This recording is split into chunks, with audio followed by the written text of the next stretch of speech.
মধ্যপ্রাচ্যের আকাশে যেন ঝুলে আছে এক অদৃশ্য প্রশ্নচিহ্ন।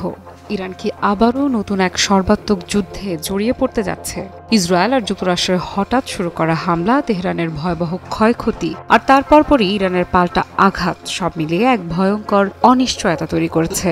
ধোঁয়াশা উত্তেজনার মধ্যেই মধ্যপ্রাচ্য দুলছে, শান্তির আশা একদিকে, যুদ্ধের ছায়া অন্যদিকে। যুদ্ধবিরতি এসেছে বটে, কিন্তু এই বিরতি কি কেবল সাময়িক স্থিতিশীলতার প্রতীক, নাকি আরও বড় ঝড়ের আগমনী বার্তা?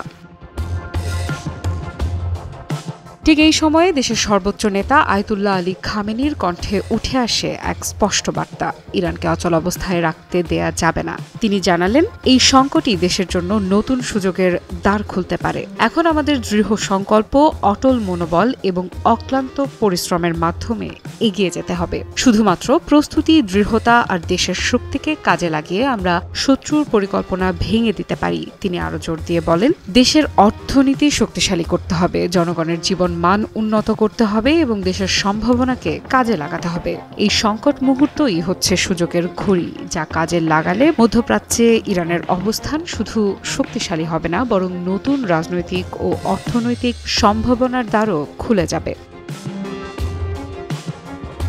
প্রেসিডেন্ট মাসুদ পেজেশকিয়ানের সাম্প্রতিক চীন সফরকে খামেনি বিশেষভাবে উল্লেখ করেছেন। তিনি বলেন, সফরটি শুধুমাত্র ব্যবসায়িক নয়, এটি আমাদের রাজনৈতিক শক্তির একটি নতুন চিত্র তুলে ধরেছে। চীন সহ অন্যান্য শক্তিশালী দেশগুলোর সঙ্গে সম্পর্ক উন্নয়নের মাধ্যমে আমরা বিশ্বের শক্তিশালী রাষ্ট্র হিসেবে নিজেদের অবস্থান আরও দৃঢ় করতে পারি। ইরান শুধু নিজের ভেতর থেকে শক্তি তৈরি করছে না, বরং আঞ্চলিক ও আন্তর্জাতিক মঞ্চেও নিজের ভূমিকা শক্তিশালী করছে। শত্রুর প্ররোচনা, মিথ্যাচার ও চাপ মোকাবেলার জন্য দেশটি প্রস্তুত। এই সময়ে ইরানের প্রতিরক্ষা নিরাপত্তা কৌশলও নজরকাড়া। মিসাইল, ড্রোন ও আধুনিক সামরিক প্রযুক্তি ব্যবহার করে ইরান দেখিয়েছে যে যদি শত্রু আবারও হামলা চালাতে চায়, প্রতিরোধের ক্ষমতা তাদের রয়েছে। সেই ক্ষমতা শুধু সামরিক নয়, রাজনৈতিক, কূটনৈতিক ও অর্থনৈতিক প্রতিক্রিয়া দেখিয়ে সে পুরো অঞ্চলে তারা প্রভাব বিস্তার করতে সক্ষম। আয়াতুল্লাহ আলী খামেনি সতর্ক করেছেন, শত্রু চাইবে আমাদের বিভক্ত করতে, কিন্তু আমরা একতা, দৃঢ় সংকল্প ও আত্মবিশ্বাসের মাধ্যমে যে কোনো ষড়যন্ত্র প্রতিহত করতে পারি।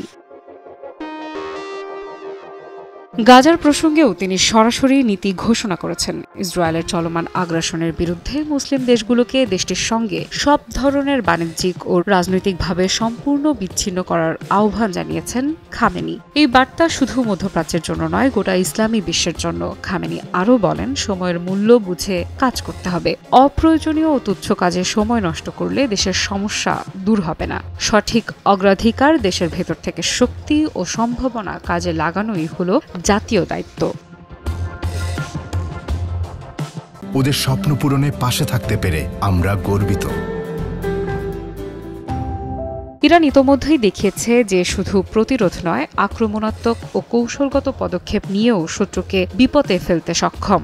চীন সহ অন্যান্য শক্তিশালী দেশের সঙ্গে সম্পর্ক শক্তিশালী করা, অর্থনীতি উন্নয়ন করা, জাতির মনোবল ও একতা দৃঢ় করা, এই সবকিছু মিলিয়ে ইরানের অবস্থান আরও শক্তিশালী হচ্ছে। শান্তি বা যুদ্ধ, দুই অবস্থার মধ্যেই তারা প্রস্তুত। শত্রুর আগ্রাসন মোকাবেলা, দেশের নিরাপত্তা ও অর্থনৈতিক স্বনির্ভরতা নিশ্চিত করা এবং মুসলিম বিশ্বের সঙ্গে একতাবদ্ধ থাকা, এটাই বর্তমান ইরানের মূল নীতি। আফ্রিদা ইফরা, নিউজ 24।